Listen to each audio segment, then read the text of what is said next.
Welcome back to Nerdery. I'm JD. And I'm Jimmy. And this is Rumors. We're going to be talking about some rumors that are floating around in Hollywood that I haven't even told Jimmy about yet. No, there's a lot of them currently. There is. First one, Tom Cruise floating around. I don't know if I talked about this last week. Tom Cruise, the rumors floating around that, he might be getting cast as Hal Jordan.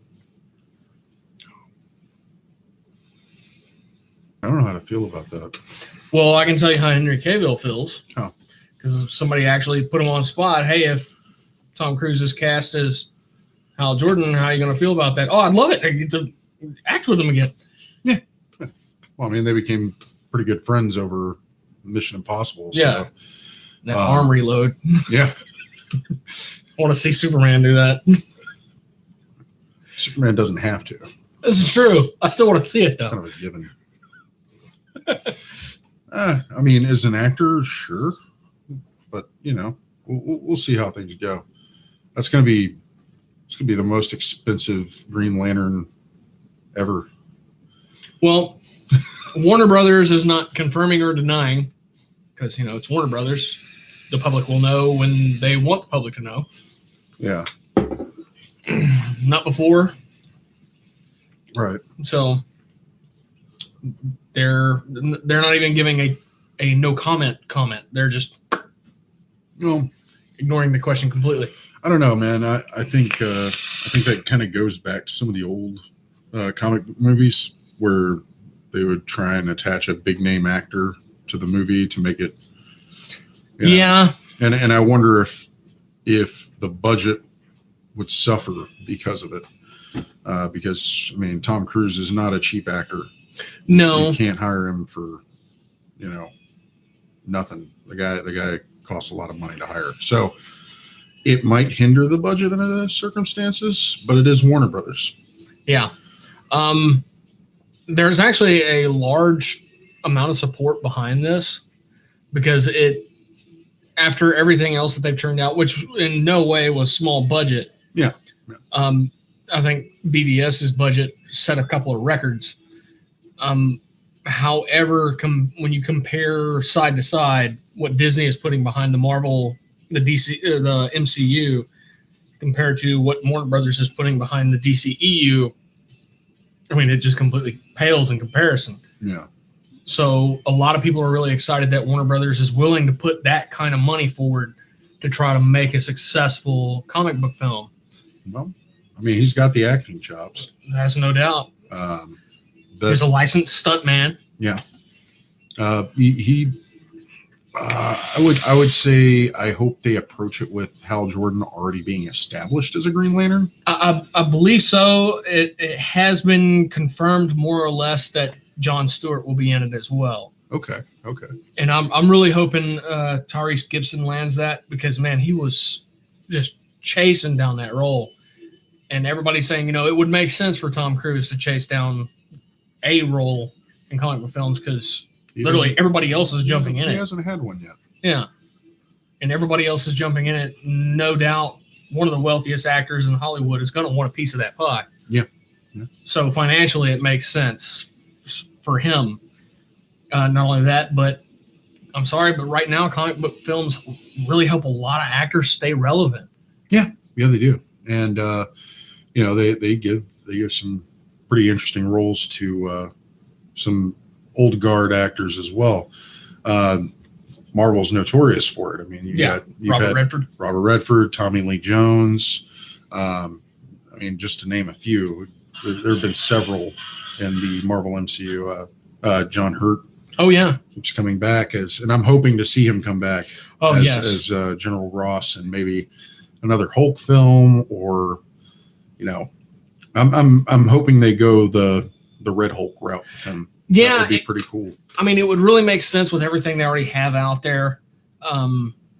With no Amadeus show, and we know Ruffalo is on his way out the door. Yeah, he's got one more film, the next, Avengers film, and that's it. His contract's done. Yeah. So, man, it's close. I hate to see him leave, but. Yeah. And here's something that struck me that we saw, or actually I found on Mark Ruffalo's Instagram, and I actually posted on our Instagram, and that's him with all the mocap dots on with a stick in a bag walking off. We never saw that in the last Infinity War. We never saw that. Well, also you have to bear in mind a lot of the scenes that are going to be in the upcoming Avengers movie were already filmed. Yeah. So they were kind of filming both at the same time. Yeah. So yeah, there may be some stuff that's floating around the internet that nobody's seen yet. Or what, that wasn't in the movie. It's like, yeah, because it's going to be in the next one. Yeah. So I mean, it made sense. I mean, if you're going to make a two-parter like that, you want to make sure that the actors look consistent. That, you know, there's no age gap. Yeah. You know, because a lot could happen to somebody in the span of a year, 2 years, however long. Or 70, you know, look at Bucky. Yeah. But he came back with a different arm. But yeah, you know, if you're going to be filming something like that, you'd have to. I personally, I would want to make sure it's filmed back to back, even though it's not going to be released back to back. Yeah. Just in case, you know, because accidents happen. I mean, sometimes actors don't make it to the big screen, and it's not anything that, you know, they got fired or something. I mean, Aaliyah was supposed to be in the last Matrix film, and she was slated to be in it, and she died in a plane crash. Yep. So, you know, if you're going to invest that much money and time into something, you want to make sure that you get it all come together. You know, all and the pieces are there. And I'm pretty sure they don't want to let an actor get away and get into another project and then have to do some reshoots, and you got a funky lip. Yeah, funky lips, man. I mean, that was pretty bad. Yeah. I'm glad they. I mean, but I will say this: I'm glad that they actually like kind of hit you with it early. You know, very start of the film. Hey, this lip is weird. This is what you're going to be seeing, just so you know. So if you feel disappointed, go get your money back right now. Yeah, yeah. And the really weird thing about that is there were spots where it was done well and spots where it was done terribly, and you could tell that so many different companies had a hand in that, and some had better hands than others. Yeah. I would say probably a good idea on MGM's part not to let him shave. Yeah. Anton Yelchin? Anton Yelchin, yes. Man, that was a tragedy, and they did that tribute scene at the end of Star Trek Beyond. There wasn't a dry eye in the house. I cried. I'm not gonna lie. Yeah. And there's a lot of rumors floating around about Star Trek as well, whether or not certain cast members will be coming back. It's been a while since Beyond came out, and there hasn't been a whole lot of buzz about it. I have heard. I think Anna and I were discussing this yesterday, but I don't think Chris Pine's coming back to play Kirk. So I don't know what they're going to do with that. And Tarantino has a Star Trek project slated, but it's going to be probably about 4 years out. Well, we do know that Chris Pine is scheduled to be in the next Wonder Woman movie. It's probably going to be in Memories or something like that. But it's Warner Brothers, and I think they learned a hard lesson with Justice League. So don't do anything else while you're doing our stuff. Yeah, and that is the cool part about Wonder Woman as a character and the way they built her origin in the films. Yeah, there's a large gap they can fill in there. Yeah, between Justice League and Wonder Woman, huge 1920, and you know. Yeah, they could show Wonder Woman throughout history. You know, wherever they want, which pretty much leaves plot points limitless. Yeah. Villains limitless. You could be introduced to almost anybody. Yeah. And that's pretty awesome. I think that was a good move on their part. Wonder Woman, in my opinion, was probably the best film they've made so far. Yes, it's definitely the most complete. Yeah. It didn't seem like there was any scissors that were put to that movie. No, I think they they probably would have been in a bad spot if they had. Yeah. I think they would have seen a lot harsher cultural backlash. Yeah. Because, man, you mobilized an entire people, essentially, and you beat Marvel to the punch on something. Yep. And considering in, the last 20 years, you are kind of playing a makeup game. Because Marvel has not, to this date, released a solo film of any female character. Mm-mm. So, I mean, Black Widow was talked about, Black Widow and Hawkeye. Yeah. But I don't think that's going to happen. And truth be told, I think Black Widow and Hawkeye, I think that if that were to move forward, I think it would serve best as a television series and not as a movie. Yeah, but you're not going to get no. You're not going to get those two on the TV screen, I don't think. No, not anymore. Yeah. So, but yeah, they did a really awesome job with that one, bringing Wonder Woman to the big screen and doing fantastic work on that film. Just amazing. I would say Suicide Squad was okay, but yet again, last minute edits, last minute, retooling. That's why we need a new Joker. Yeah, because he was not happy. With the fact that 80% of what he filmed was cut. Yeah. Behind I Wonder was happy Woman, with Leto, man. I was too.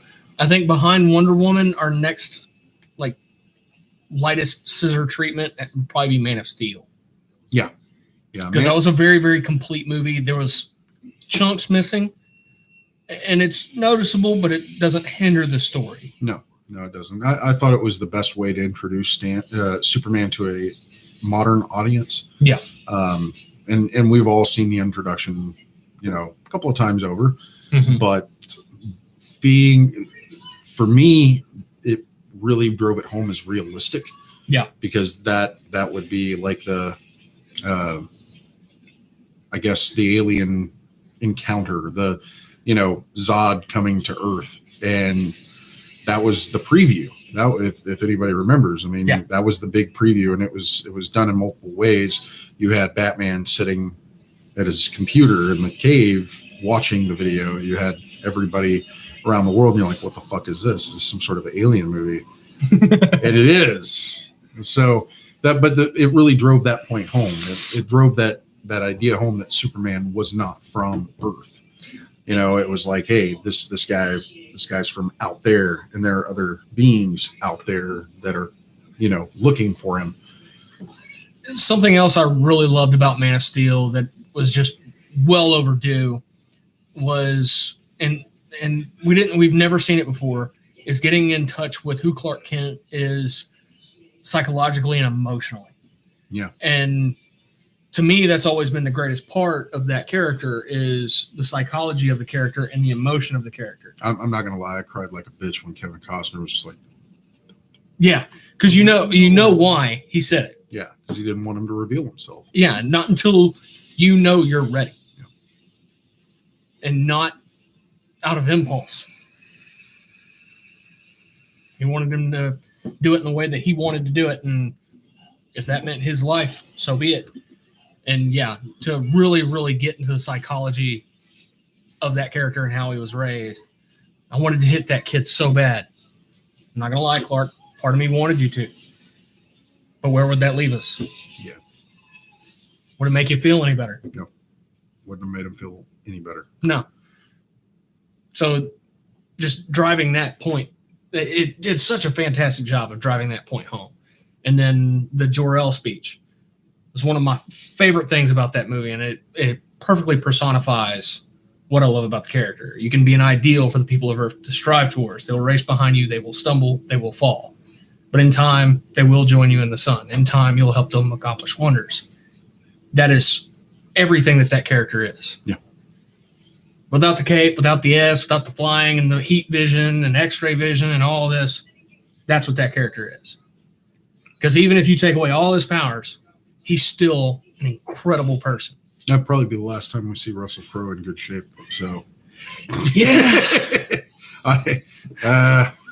So I was watching Joel McHale with Joel McHale, and he I guess they had a bit on there where some news network was interviewing him about him auctioning off some of his movie memorabilia. Yeah.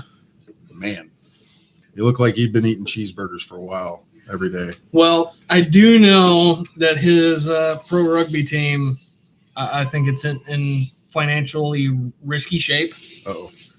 So he may not be fencing all this stuff to necessarily personally finance himself, but maybe the rugby team that he owns. Maybe. I can't say that 100% certain. I don't pay attention to rugby. Like, I followed the Houston SaberCats on every social media, and I couldn't tell you what they did last season. Well, we all make bad investments sometimes. But we should probably talk about what we're watching, because I'm kind of looking over there. This is Hardcore Henry is what we're watching tonight. Yeah, I saw it on Netflix a couple days ago, and I watched it. And when it came out in theaters, I was like, that's kind of cool. It's a neat idea. It's a first-person movie. Yeah. Yeah, and the first thing I thought was it's like a video game. Yeah. And what does everybody love about modern video games? I'm sorry, but the cutscenes. Yeah. Because that's the story. And it's a movie of cutscenes. You're getting it the whole time. Yeah. And I'm like, man, that's a neat concept. And I didn't go see it. Because, man, how far could you really take that? I did. It was pretty epic. Dude, it is an incredible movie. And Sharlto Copley of District 9 fame, Elysium, District 9. He was also Murdoch on A-Team, the A-Team movie. Yes. He plays 9 different Jimmys. Characters in this. Yeah. All named Jimmy. It's always got to be Jimmy. Anyway, I have no problem with that. I was like, that's pretty cool. It's pretty cool use of my name. Like nobody ever had that name before. The sniper on the roof with the grenades. Well, that's it for this body. No more use for it. Takes a grenade, pulls a pin, jumps off. Yep. Well, okay. And then he pops up a little bit later. What the fuck? It's so trippy at first because you see Jimmy die. And then you're watching, and it's me, Jimmy. No, man. No, you're dead. What is it, twins? And then he dies. And then, hey, man. Come on. Shit. Anna said we went to go see that in the theater, Jimmy. Huh? Anna said we went to go see that in the theater. Yes, we did. I remember. It really is an awesome movie. And true to video game format, the main character does not talk. Yeah. He does not talk. Yeah, there he's being saved by Jimmy. The first Jimmy. I was kind of amazed that I remembered his name. But he's South African, so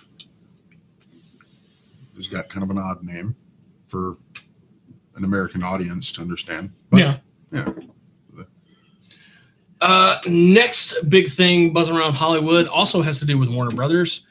And this is actually a whole lot of outrage. Ruby Rose cast as Kate Kane, Batwoman. Ruby Rose as Batwoman? Yeah. Huh. And, there's a lot of people pissed off. And I really don't know why. I don't. Because she looks, in the face, she looks just like Kate Kane. Yeah. So, yeah. She's been in a bunch of stuff. Okay. I'm not familiar with the character's name, or the actor's name. Kane. I know who Kane is. Bruce's cousin. Yeah. Which is really weird when you... I didn't know they were cousins. Yeah, they're cousins. They got married once. They're kissing cousins. Wait, she's gay. Yeah, she is now. Oh, but all it took was Bruce, huh? Yeah. But in the 60s, Batwoman and Batman got married. I think it was before they had established that they were cousins. But still, once you establish your cousins, man, that makes that awkward. Yeah, just a little. Oh, so the marriage predated the character development. Yeah. Gotcha. And just to put this on Front Street, you can be mad if you want, but the 60s comics Batman was... They had no choice to make it. They had no choice but to make it the way they did. I know. The Silver Age was... The Silver Age was quite an interesting time. You had to think about this, you know, you had a lot of political involvement. A lot of politicians were getting involved in literature and... Thanks to Seduction of the Innocent. Yeah, literature, movies, all that shit. And it wasn't, I mean, this was like on the heels of the Red Scare, you know. So comic book companies decided to police themselves. Yeah, like, we're going to create a code authority. And that kept them from writing all the really interesting, gritty shit that we see now in comics. Yeah. Because in the Golden Age, which predated the Comic Code Authority, you had some seriously gritty shit. I mean, oh yeah, dude. The Joker was pretty fucking bad back then. He was as bad as he is today. And well, if you go to the actual pulp comics, you know, the crime and horror books, man, those things got really grotesque. Yeah. Like way out there. Yeah. And dude, they were living the lifestyle. Like everything in those comic books was pretty much out of the alleged lifestyle of rock stars. Yeah. Sex, blood, and rock and roll, man. It was sex, drugs, and blood. Yes. A lot of them were probably inspired by stories that were told. Yeah. And something had to happen. But the funny thing is, and a lot of people have actually said this in documentaries since, is what the Comic Book Code Authority did to the publishers was actually probably far worse than what the government would have done. Yeah. But they wanted to make sure they had all their bases covered because they didn't want the government involvement. Yeah. So the minute the government got in there, they were never going to let go. Yeah. So, you know, and that's kind of dystopian. I don't like that. Well, you had Batman who went from being this vigilante renegade, and then he went to pretty much a tool of the police. Like he was a government man. Yeah. And that's kind of what you saw in the 66 series, you know. Commissioner Gordon calls him up on the bat phone. Yeah. We got trouble, Batman. I'll be there in just a minute. You know? Yeah, and he shows up to the mayor's office. Hey, how you doing? Okay. And the Batman that was before that, no. He was wanted by the police. He was wanted by everybody. They listed him just right next to the criminals that he was catching. Yeah. And he was a vigilante. Yeah, and that's what made him cool. And to me, like, man, as soon as that Silver Age kicked in, man, so much cool came out of that.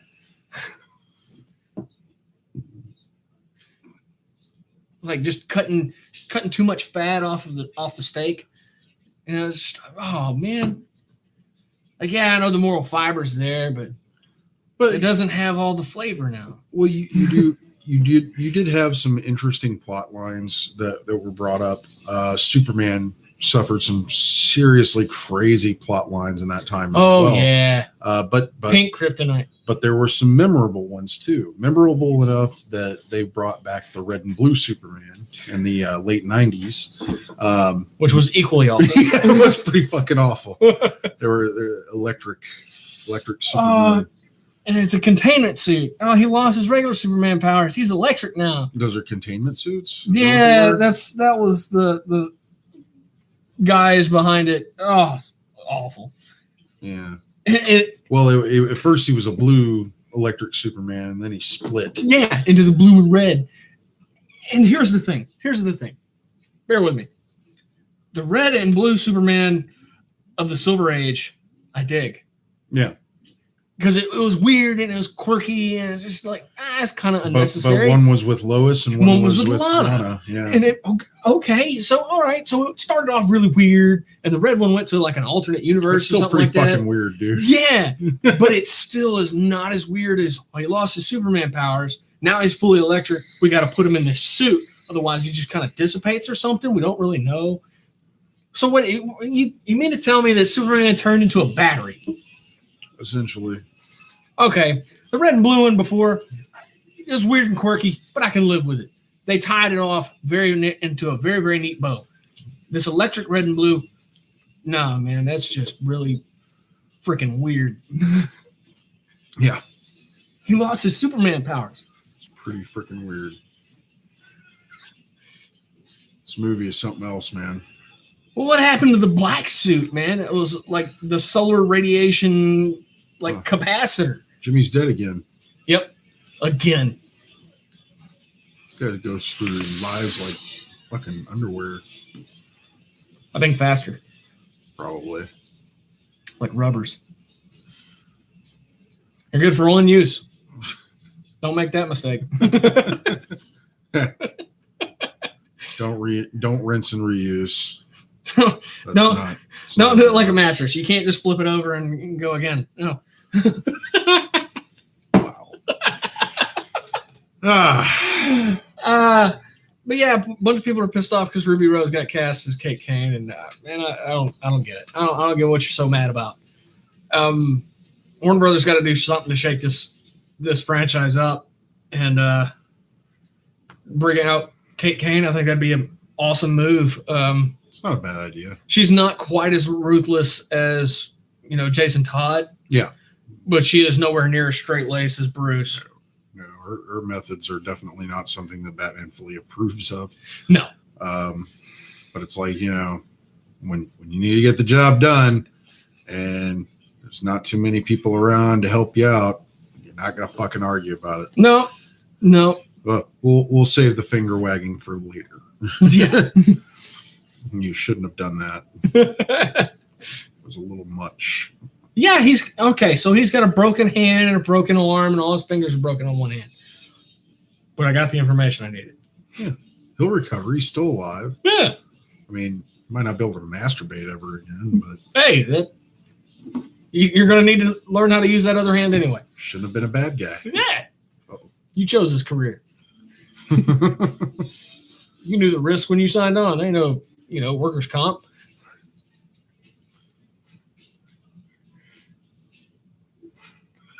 Fucking movie. And then, like I said, man, I thought Sublime in the background. Yeah, I thought the concept of the film was incredible when I heard about it. And just like, man, how far can you really take that though? Strap a GoPro to somebody's forehead and make them do an action movie. I mean, that's the greatest part about this film. There's only one camera. Yeah. You don't have to hire a crew. The actor is the camera. Except when his eye pops out. Except when his eye pops out. Then there's a second camera. Yeah, then there's a second camera. But I mean, that's still revolutionary here. A couple of amp cords to plug them in, and you're good to go. Yeah. It's not even an HDMI or USB drive, man. It's like a 1/4-inch fucking stereo plug.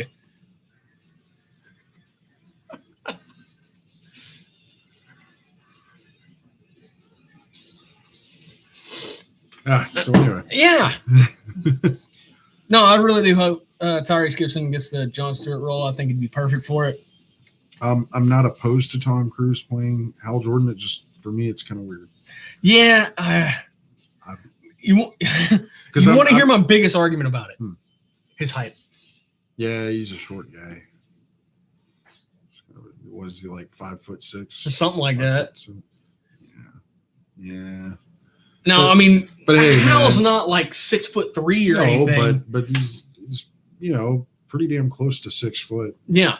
So like 5'11". He's not going to be over 6 foot because he was a pilot. But hey, if they can get Hugh Jackman to play Wolverine, I mean, that guy's 6'2".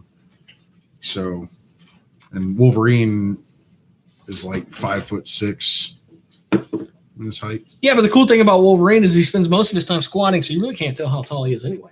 Yeah, but Hugh Jackman didn't really do a lot of squatting, posing as Wolverine. And we've all seen the clip of him doing the dub over himself. I still love that. The what? There's actually a clip. They got a clip of him in the sound studio. Yeah. Dubbing over his growls and yells and everything. Oh. In Old Man Logan, or in Logan, running through the woods and killing a bunch of dudes. It's him in a sound studio, and he's mimicking all the arm motions while doing all the screaming and yelling and everything. Oh, yeah. And it's great. Yeah. And then afterwards, they stop the tape, and he just turns and looks at the camera and smiles. Like, That's a hard transition there, man. You bipolar? Speaking of rumors, what do you think? Have you heard anything about that on the Marvel front? 'Cause I've seen a lot of speculation out there as to what's going to happen with the newly acquired properties. Well, I do believe Marvel's gearing up to integrate stuff. And I do believe this is one of those things that they are probably going to try to keep a really tight lid on. Oh, yeah. Unlike they normally do. I mean, they'll probably have their strategic leaks, which they have gotten fantastic at, by the way. Give a little bit so everybody doesn't go ape shit. I mean, it keeps the franchise relevant. Yeah. And it keeps people interested. Yeah. Oh, well, we haven't had a Marvel movie in a year and a half, but you've heard stuff and you've seen stuff. So it's still at the front of your brain. There's something coming. You know it, as we told you. Yeah, we let it slip. But is that right? I mean, what I've heard is Hugh Jackman might consider coming back as Wolverine, maybe, because the possibility of doing something that he always wanted to do is there now. I don't think we're gonna get him back. No. He's been talked to about this quite a few times, and every time he's been pretty resolute on, if this would have happened, 7 years ago, I'd be all for it. If this would have happened 2 years ago, I'd be all for it. Yeah. But now, I think his moment with Patrick Stewart when they saw the first screening of Logan, I think that was just the coffin nail in that for him. That and his conversation with Jerry Seinfeld. And the way Patrick Stewart put it is at the end of the movie, they realized that they were holding each other's hands, and Patrick Stewart looked over at Hugh Jackman, and Hugh Jackman turned to look at him at the same time, and they were both crying. Oh. And they just nodded to each other like this was the perfect way to end it. Yeah. This is the end. This is my last. This is your last. This is the perfect time to walk away. There's no better way to finish this. Well, they can't get Hardy to play Wolverine now because he's already Eddie Brock, Venom. I mean, which looks awesome. Yes. And I don't Why did we do that? I wouldn't want him to do double duty on that. And no, but that begs the question: who the fuck are they going to get to play Wolverine if they do get anybody to play Wolverine? I think they should just do another casting call. Just try and find someone. They should get that guy that cosplays. It's from Canada. Oh, crap. That dude looks just like Wolverine. I know. He's a plumber. Yeah. And he's 5'6". Amazing Wolverine cosplay every time we see him. Oh man. I was just on his Facebook page, messaged him just like a couple days ago. Yeah. You need to fucking tell him to go talk to Disney. We're like, hey. And he's Canadian. Yeah. Legit. And he's like really tight with Jesse Orlando Harris too. Man, it's right on the tip of my brain. Because he's done a bunch of fan films and stuff. Well, dude, I got me. I can't remember his name. Crap. Sorry. You got your phone there. Could look it up. It did. Oh. Bollocks. Yeah. Looking up. It's a cosplayer. I don't remember his name. He's Canadian and he does Wolverine a lot. And a few Power Rangers. Yeah. Power Rangers. I mean, yeah, I think it would be pretty awesome. Play the role. Right height, too. Yeah.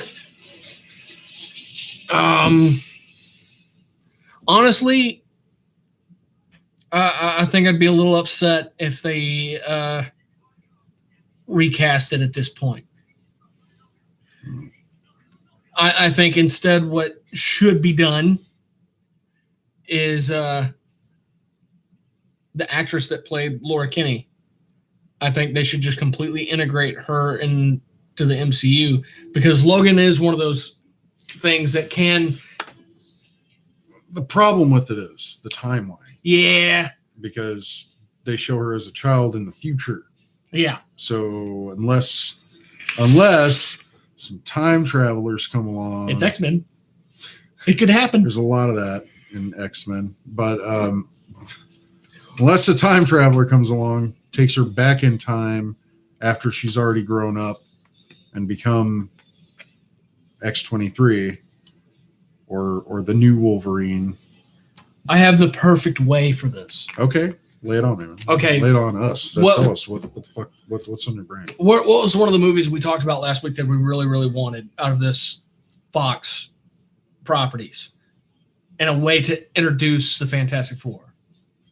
A Doom movie. A Doom movie, which I've heard speculation, not even speculation, but I've heard like nods and hints from a particular director that he will be possibly working on it. Okay.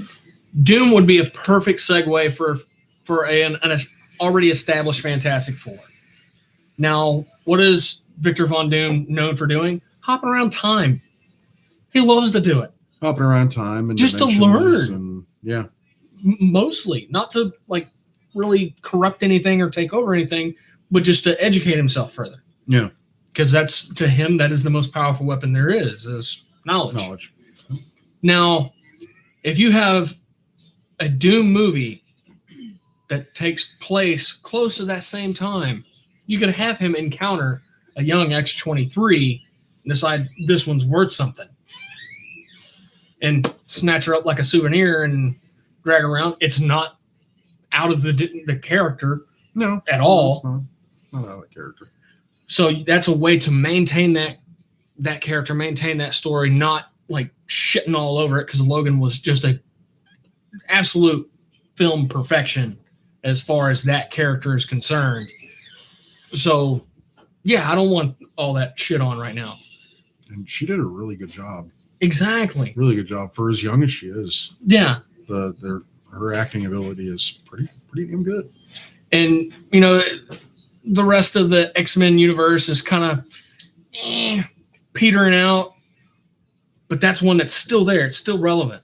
Because Logan was such an impactful movie that the X-23 character is still relevant. Yeah. Even though it's been a couple years now, it's still relevant. Because it was just a perfect way to deal with Wolverine and no better way to introduce X-23. So, yeah, let's not crap on that. We have the property, we have the rights. Let's figure out a creative way to bring it in. Yeah. And then, you know, you have Doom traveling back into the modern MCU, and who does he encounter first? Boom, Fantastic Four. You got them introduced into the MCU. You got Doom introduced, and you have X-23. Yep. You've introduced 3 awesome character groups just in a single film, which I know is kind of a lot of characters for one movie. It worries me. It worries me that it'll end up being like one of those old Sony Spider-Man films. Oh, no, I think if it's done correctly, like Fantastic Four comes in to stop Doom, where the fuck have you been? What the fuck have you been doing? Yeah. In like a post-credit scene. Maybe. That way you don't have the Fantastic Four, you know, right in the middle of all the Doom shit and screwing that up. Yeah. I just I don't know, when you add too many characters, when you try to introduce too many characters at the same time, it gets messy. It gets really hard to follow. But when you're pulling X-23, an already established X-23, you're not necessarily introducing it. That would actually kind of rainbow flawlessly. Because it's already a character, already an actress, already established. Maybe we should write a script or something. I don't know. I could do that. Just a thought. Hey, make this movie. Like, hey, we're not going to pay. That's fine. Don't pay me, but make the movie. Like I wrote it. I'd be like, fuck that, man. I mean, you can change the dialogue and things, but my main plot points. That's my movie. Miss Producer, how are we doing on chat? They just got here. Hi, Jose. That's it? Oh, When okay. you said I made it, oh damn, am I late? Yeah, you're late. Just a little bit. Yeah. We still got, another half hour or so? Something like that. Feels like it. Feels like we've already done it, going for about a half hour. Uh-oh. And if the movie does not work out, the actors can go star in other hero movies. What, my Doom movie? I guess. Who would make a good Victor Von Doom? Somebody with presence. Somebody that can... Ben Kingsley. No. No? Arnie. No, because I'm still waiting on Ben Kingsley to come back as Trevor. I mean, Trevor Flatley? Yes. I want to know what the hell happened to him after the end of that fucking short, man. The Once and Future King. I want to know. All right. I want to see another Iron Man movie where they introduce the actual Mandarin, and I want to see that. Okay. Apparently, according to that short, there is actually a Mandarin. He wasn't just a made-up character. No, he's definitely a character. Okay, then Arnie. He has the right accent for it. All right, there's few roles that accent plays into. That's one of them. As long as Arnie can go into it knowing that he can't remove the mask. I don't want him to remove the mask. No. He's got to pull a fucking Carl Urban Judge Dredd. That's what he's got to pull. He's got to be completely into the fucking role. No cheesy one-liners. No removal of the mask. I know you love the one-liners. I don't want to see it. I don't want it to turn into Batman and Robin. He doesn't need to do any one-liners to hold up the film. Okay, yeah. That's all I can say. We've both admitted that he was the only good thing that came about in that movie. And it was justified. It was justified for him to have all those cheesy one-liners because if they weren't in there, that film would have been absolute shit. Yeah. You're not sending me to the cooler. Cool party. Cool party. Nice to meet you. All right, everybody chill. Well, Jimmy's dead again. Jose says, whoever Doom is needs to be a repeating actor, like Ryan Reynolds or like Chris Evans, a good history of failed movies to come up to a great movie. Arnie. He's got a good history of awesome movies and a good history of failed movies. Perfect. He's that perfect balance. Yeah, I guess you could do that. I don't know. I think you're just trying to shoehorn that one. Okay, fine. Really, but... Tyler Mane. Tyler Mane. Oh, that's a big dude, man. Yeah, he's a big dude. But was he like 7'12" or something? I don't think he's that tall.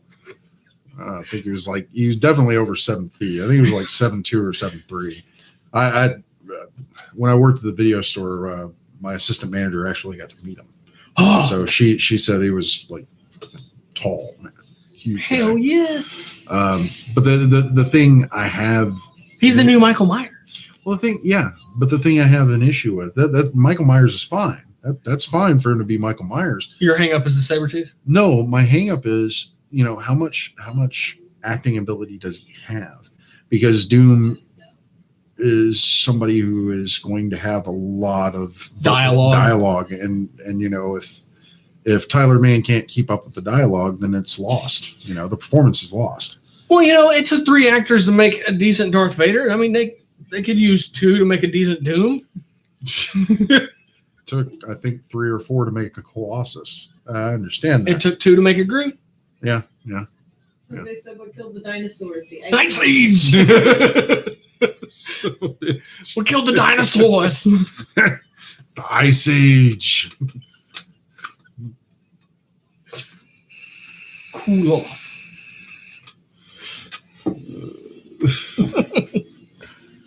I seriously believe you're just trying to shoehorn Arnie into there somewhere. I mean, I would like to see him in a comic book movie of some sort, but I don't think Doom is the role for him. I don't. You want him as another Mr. Freeze? If he was a bit more serious, if he took more of a serious role or serious take on it, and not go Look at that script. Warner Brothers wanted to go that route. They were trying to get back to the 60s Batman. Yeah, just incredibly campy. Yeah, you don't do that. You don't do that with something modern. That's not.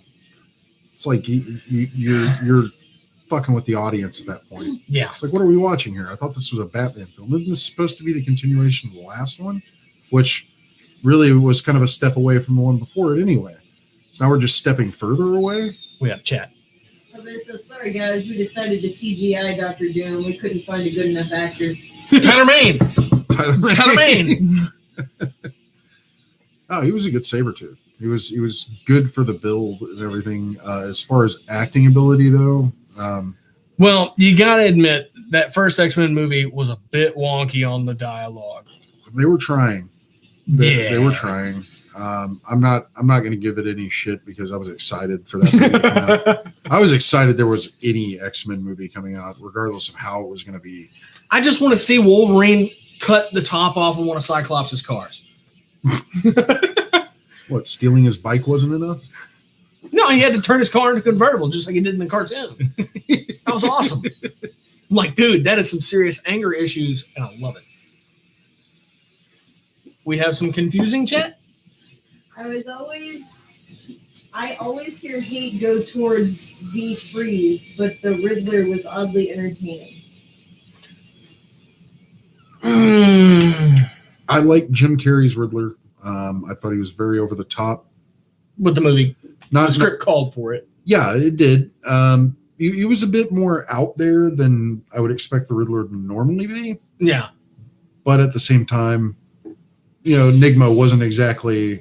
I mean, Batman villains aren't exactly all up here. No. So it worked. The role I was very displeased with, and most people don't even call attention to it, was Tommy Lee Jones's Two-Face. Yeah. I was like, dude, to me, it seemed like he did no research on the character. He just saw that he was playing, a role opposite Jim Carrey and was like, What Carrey does. He's acting like a nut job. I should be a nut job too. And I'm like, yeah, but you're a different kind of nut job.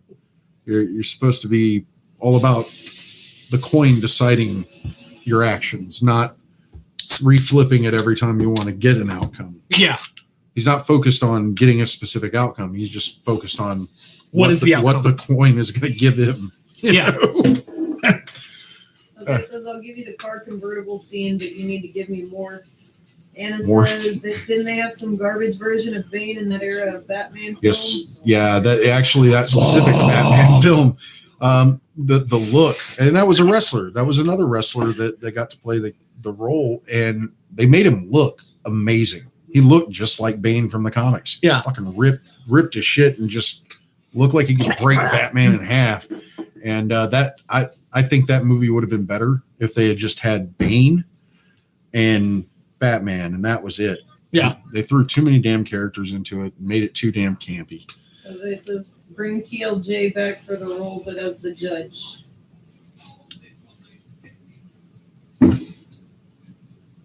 I could see that. Yeah. Yeah. You're talking about he's talking about the judge character from the animated. Yeah. Third personality that Two-Face had developed. Yep.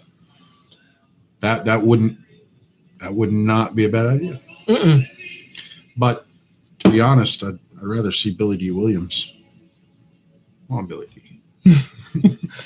you went back to voice for him in the Lego Batman movie, so yeah. I was very happy with that because that got back to his portrayal in the very first Batman film of Harvey Dent, and he never got to become Two-Face. No, so. So they made a pretty Bane, but he did fucking nothing in the movie. Bomb. He planted bombs. Yeah. Enough monkey business. Time to work.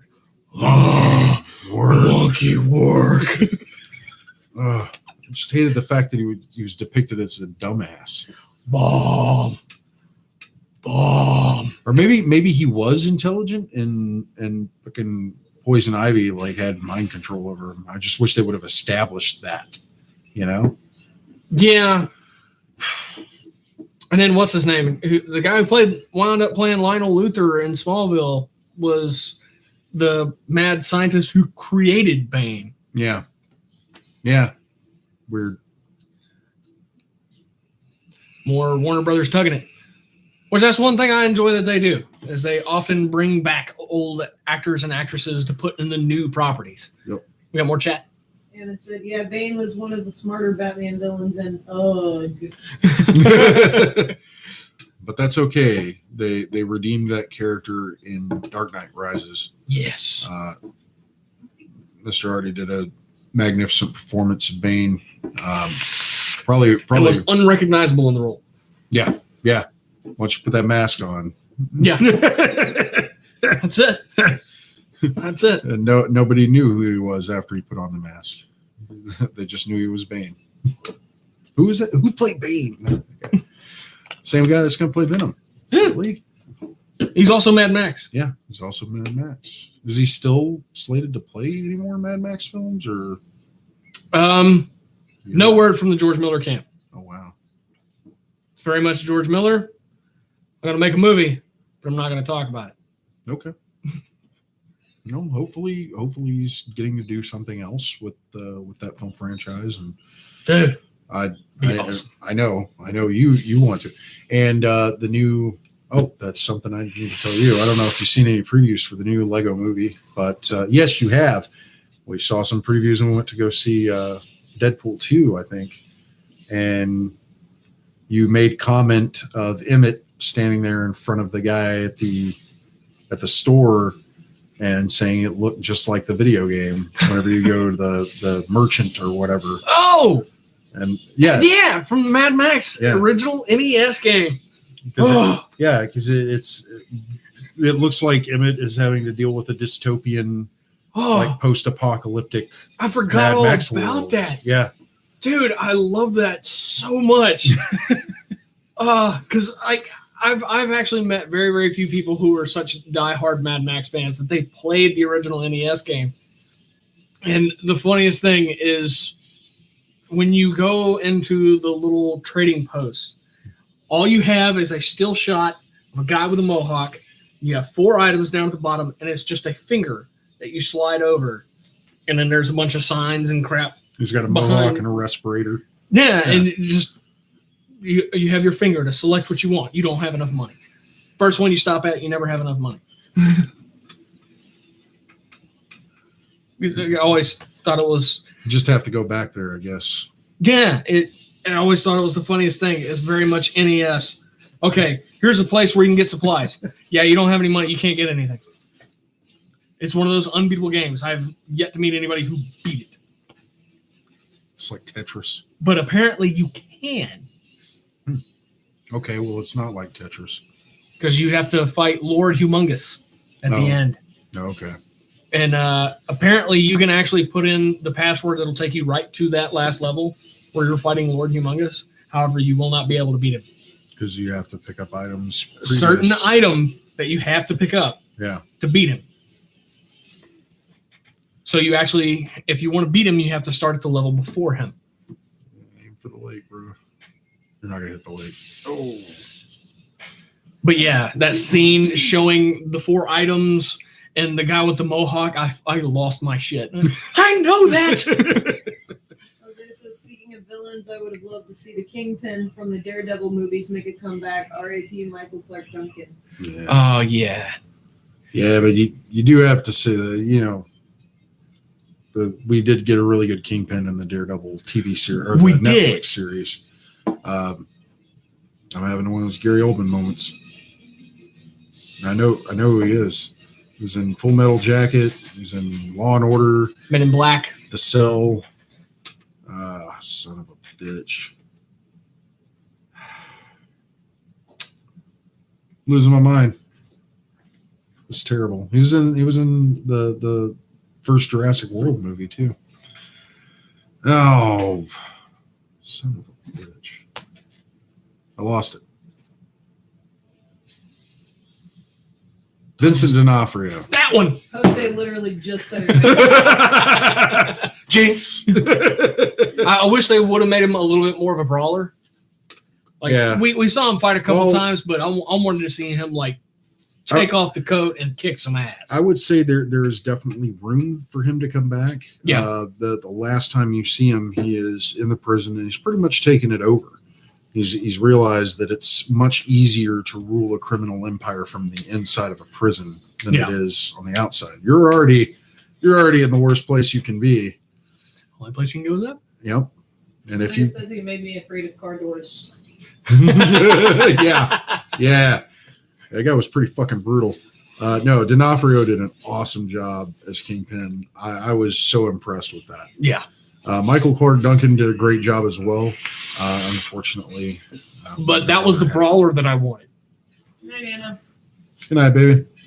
Also, as I said a little bit ago, Mad Max Fury Road theory, Max is one of the 4 horsemen of the apocalypse. Oh, dude, that's a fan theory that's been around for a hot minute, bro. Wow. And what was it? So, in my whole little Kevin Costner film kick, when I was watching like every Kevin Costner movie, specifically Waterworld, I got curious to look up exactly if the ice caps melted, exactly how bad would it flood? Would Mount Everest be the only place left for dry land? No. I mean, not by a lot. Yeah. Like, most of the continents would still be there. Yeah. Like, the shorelines would be like 300 miles further inland. Yeah. But by no means would Everest be the only dry land. And I stumbled across a very, very interesting fan theory. That Waterworld took place in the Pacific, where you could sail literally for a month and never hit land. Yeah. And Mad Max takes place in the same world on a continent. And like how that doesn't make sense because the ocean beds are dry in the Mad Max world. Yeah. So it doesn't make fucking sense. I'm sorry. Not if it was actually on the dry land of Antarctica. It would look like an ocean bed. But the way it made sense on print. It made sense on print, but at the same time, you have no established civilizations on Antarctica. So there's no Tomorrowland. There's no fucking boats laying on a dry seabed because River of Light. Yeah, there's none of that shit in Antarctica. At least not that we know about. But it's a really cool idea. Yeah. Because all these post-apocalyptic movies, and there's a lot of them. I think The Postman would probably be a bit more. I think that would tie in a little bit more easier with Mad Max. Yeah, because you have the older generation that remembers civilization. Yeah. And then you have the younger generation that was born into the nothing. Yeah. I'd like to see that fleshed out. Somebody get Kevin Costner on the phone. Say, hey, make this. Because he's the one that made that. The Postman. So have the Postman and Mad Max meet? Oh, that'd be bad. Mad Max would kill him. Yeah, he would. As I says, think about it. Your cup will not overfill if the ice cubes melt. In Jose's theory, Mad Max is post-water world because they forgot to turn off the water thingy at the end. Yeah, they just let all the reserved rain. That was dumb. Just let everybody have the water all the time. Yeah, there's just an endless supply in there. They didn't know it. They were trying to conserve. They didn't know it. It just kept on flowing for millions of years and becoming water world. Yeah. That's why they shouldn't have taken him out. He was doing them a service. Let's get this tub of shit up to speed.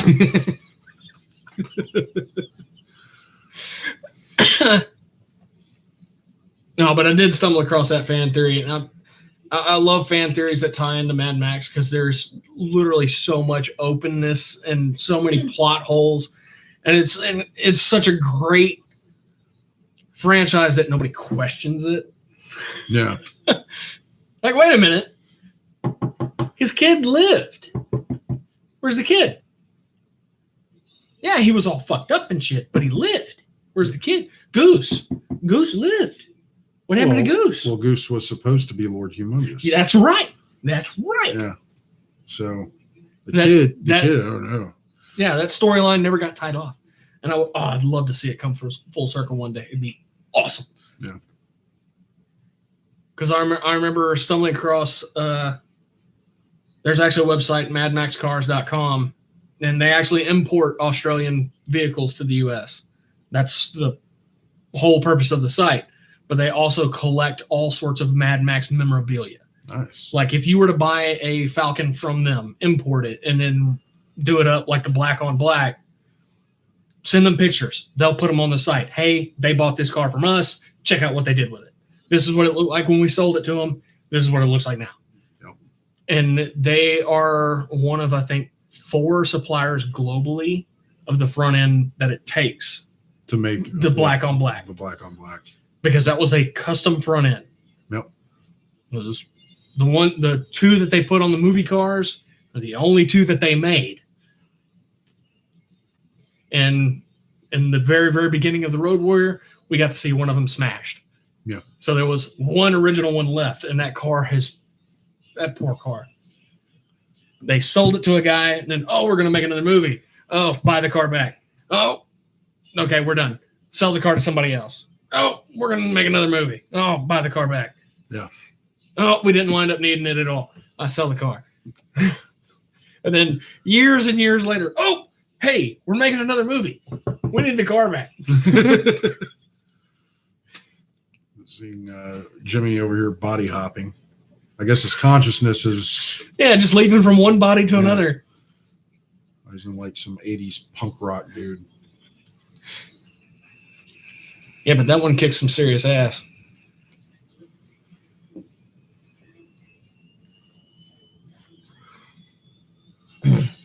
Jose theory for Mad Max. Eddie Van Halen is the Coma Doof Warrior guitar guy in Mad Max. I could get down with that. The one on the back of the doof wagon. Yeah. Or in the front of the doof wagon with the flamethrower guitar. I think Eddie would play that guitar. I mean, that's a legit flamethrower guitar, too. Yeah. George Miller demanded it. George Miller is very, very into practical effects. Like, if it's possible to do it practically, that's what I want. No, I want it to shoot flames out of the neck, for real. It's like, well... you realize how dangerous that is. That's fine. We'll have a stuntman play it. You realize this is a Mad Max movie. Has to be real. Has to work. Impending doom and danger is very important to this film. Yeah. And then at the same time, if you get the Blu-ray, you get to see like a lot of the scenes pre-CG and then post side by side. So the huge sandstorm, it's just them driving through the desert. Yeah. It's like, there's nothing there. Everything was CG. Yeah. The sandstorm was CG. Yeah. Which pretty much the only thing that was there was the cars and the dirt. That's it. I am fucking fine with that. I mean, that's, it's a post-apocalyptic sandstorm, man. Yeah. Like that's a civilization destroyer. Giant fucking tornadoes and shit. Yeah. And what was the guy's name? Played Hank McCoy. Carl Urban? Carl Urban? No. Oh. Frazier? No, not that one. The young Hank McCoy. Oh, that guy. Yeah. He was the he played Nux. Nux. He was Nux. Yeah. Larry and Barry. Yeah, he played Nux, Larry, and Barry. Wow. Which I'm really stunned that George Miller didn't put that in. I didn't know he played two other characters in there. His tumors. Oh, Larry and Barry. He had smiley faces tattooed on his tumors. Oh, that's right. Sometimes they don't let me sleep.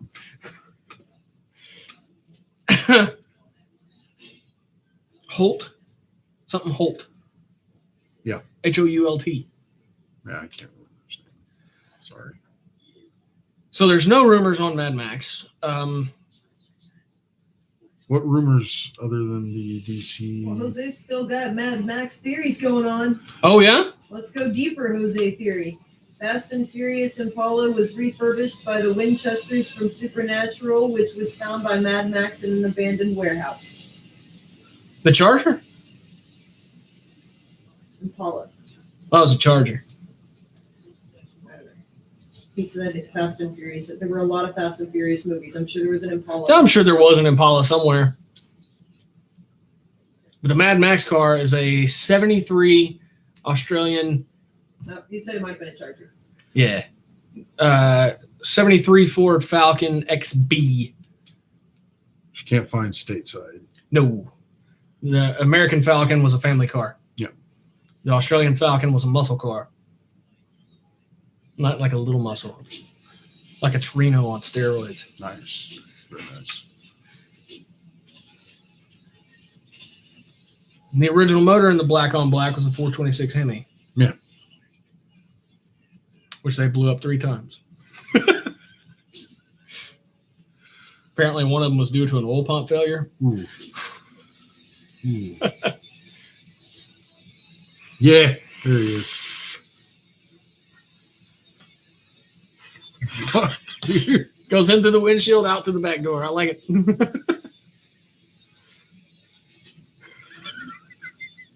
Fuck, just killed himself. Here we go. Don't need this body anymore.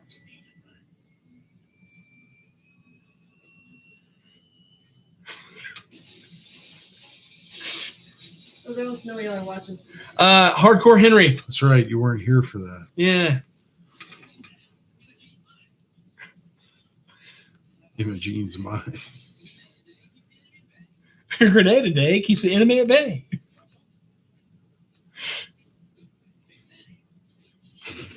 British military officer.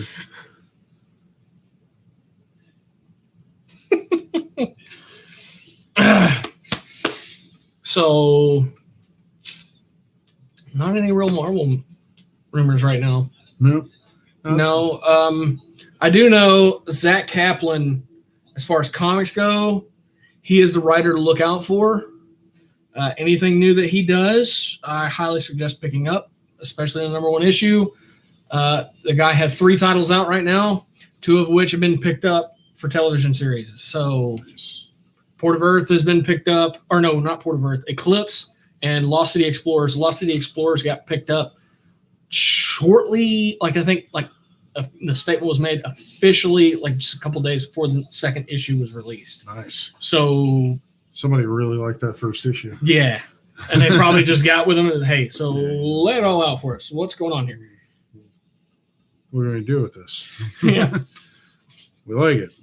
Where's it going? So Port of Earth has not been picked up yet, which is his other title he has out, which at a rate of, 2 to 1, that's an inevitability. I think this guy's going to wind up posting a perfect record for adaptation. So if you can, go try to scrounge up those Port of Earth early issues. Or, with all the deals that are coming out with his books, I would say you might find that he should be a screenwriter. Maybe, and he might leave the industry. It wouldn't be the first time it's happened. Yeah. I mean, when's the last time Kevin Smith wrote a comic? I think Kevin Smith's been dealing with a lot of personal stuff lately, so this is true.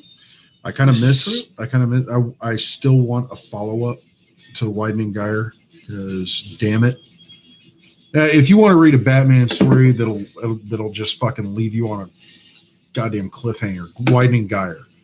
That is the most fucked up cliffhanger I've ever seen in a Batman story. Ever. It's just and there's no follow-up. Kevin Smith has never finished it. Oh, man. Nobody ever finished it. It leaves you off where it leaves you off, and you're like, what the fuck happens next? Playing with my emotions. Yeah.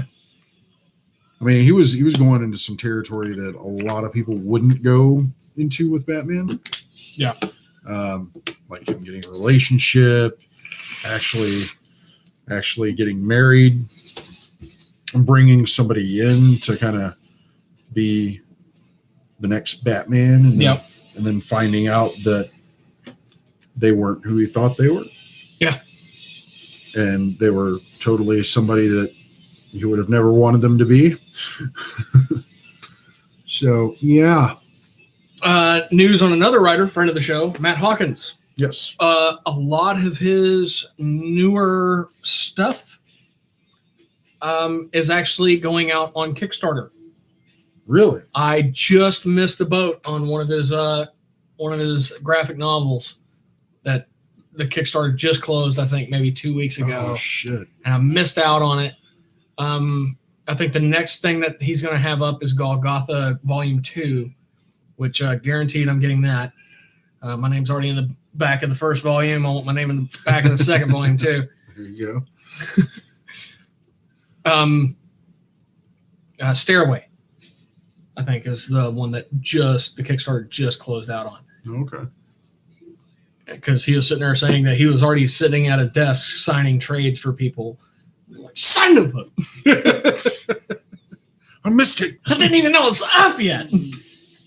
I know you tweet like multiple times a day, but you got to tweet about this more.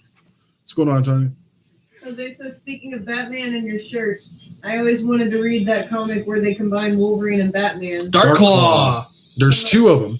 Yes. There's two comics. One is a Batman Wolverine combo, Dark Claw, but it's done up like a regular Batman comic. The other one is a Dark Claw Adventures of Dark Claw. So it's like the animated series Batman. Yeah. But with Batman Wolverine combined. He also said some of these Kickstarters are legit. All I registered to as skimpy cosplayers. Yeah, there's actually a lot of cool stuff coming out on Kickstarter. The Etherington brothers actually got their first book that they did, which is How to Think When You Draw, Volume 1. The next thing they're about to come out with is How to Think When You Write, Volume 1. And then they're following it up with How to Think When You Draw, Volume 2. And they're just going to be Volume 1, Volume 2, Volume 3. Flip-flop between them. Okay. But it is seriously great art and great tips on how to think when you're doing these things. And it's literally just that, how to think when you draw. Yeah. Okay, well, you draw your normal tree. Okay, now this is what you should be thinking about when you draw a tree. Okay, well, roots don't always grow in an even direction because crap gets in the way. The ground shifts, rainy years, drier years. It's going to grow differently. So when you do the roots that are over the ground, they need to wave a little bit. Yeah. Because that's how they're going to grow naturally. Like, oh, shit, I never thought about that. And it's literally just that, how to think when you draw. Yep. Oh, you're drawing glass breaking, or you're drawing liquid moving. Oh, well, think about this, because this is how it's actually going to work in reality. Jose says, come on, JD, let's kickstart a new Mario Brothers movie, but with the same actors. Or we'd need a new Bowser, RIP. No. You would also need a new Mario, because, Yep. He is passed as well. John Leguizamo was the only one still alive, say for... Didn't the Luigi character just die? Isn't that a thing that happened? What? Didn't they just kill the Luigi character?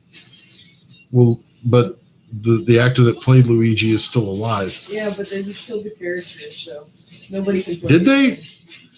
Like in the games? Apparently. Wow. That's what I read the other day.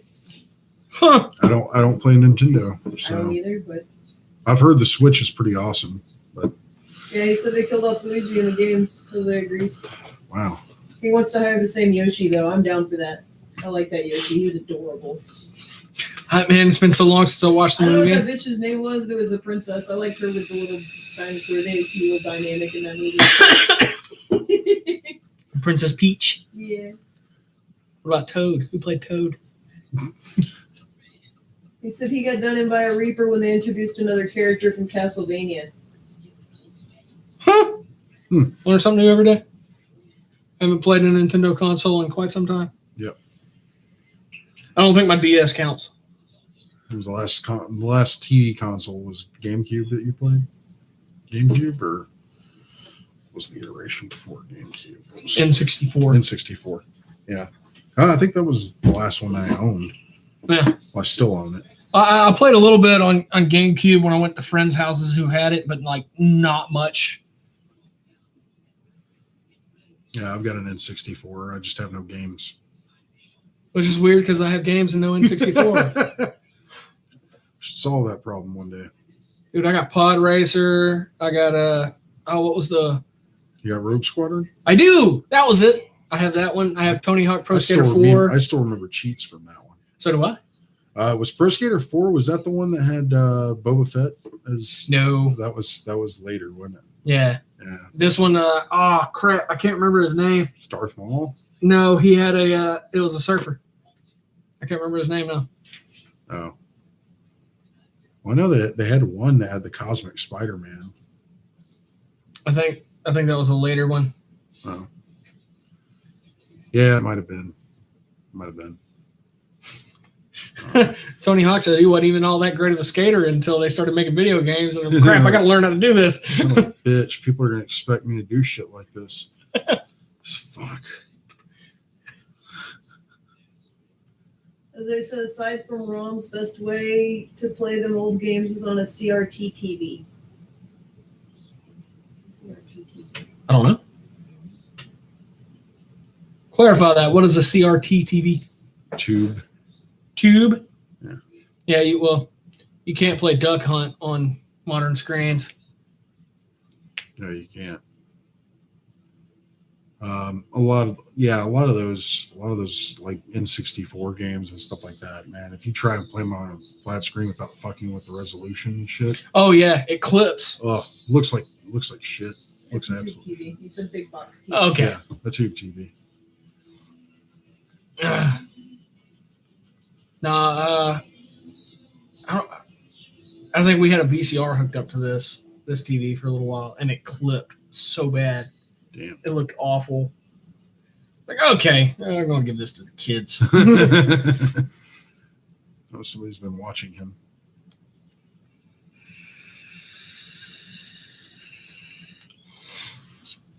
No, but I used to collect ROMs, essentially. I had a shit ton of them. Yeah, I mean, they're a cool way to play. I got to play some really interesting games that I always wanted to play as a kid, but there were arcade games and stuff like that. Yeah. Like the old Aliens versus Predator arcade. Oh, yeah. Remember that? It was the side scroller. Yep. Where you could choose, like you had 2 different predators and I think like 2 humans you could choose from. Yep. Yeah. And it was like the worst fucking scenario ever. The aliens like made it to Earth and we're infecting Earth. Basically. Yeah. It's terrible.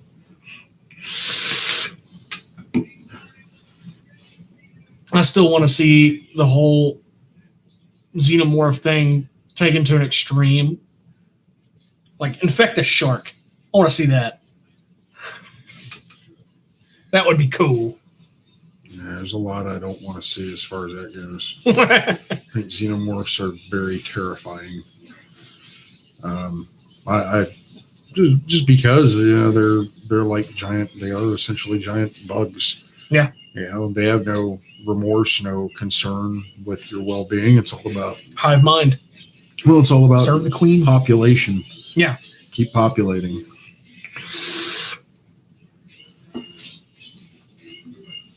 The one xenomorph scene that sticks out in my mind is from what the fuck? It was the last Aliens movie. Are you talking about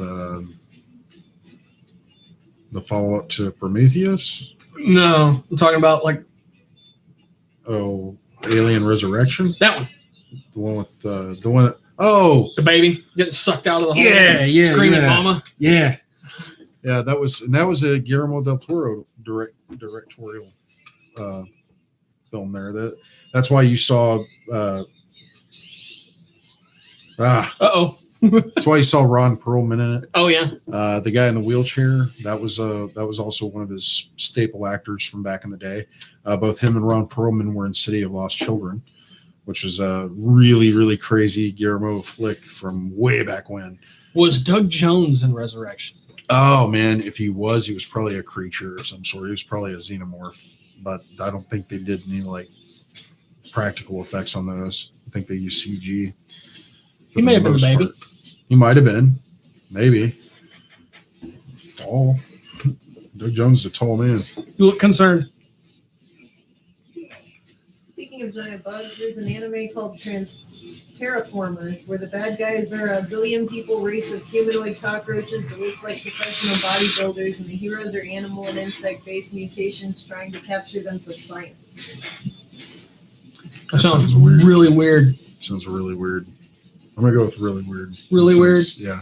Really I weird. think you're right on the money with that one. Yeah. I don't think I could watch that. But I'm not a big anime guy, so don't hold that against me.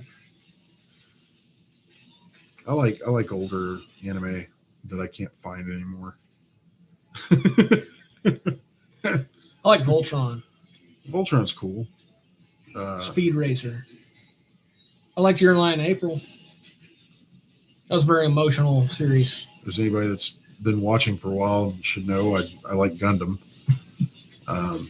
It's only certain ones. I'm not Like they can keep Wing for all I care. I mean, that was the only one I saw. Wing was cool. Endless Waltz was cool. I didn't really care much for the series. It was just, I don't know. I like the Universal Century shit. Like that was just more Imagination Land Gundam, in my opinion. Wing? Yeah. It was more Imagination Land Gundam. Universal Century is based on the idea that, you know, a couple of 100 years from now, we actually venture out into space and develop colonies and shit. So it is more like the next chapter in humanity.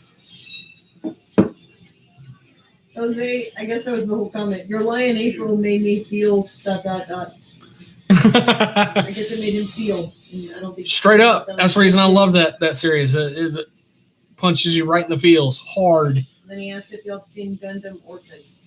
Yes, I've seen parts of that one.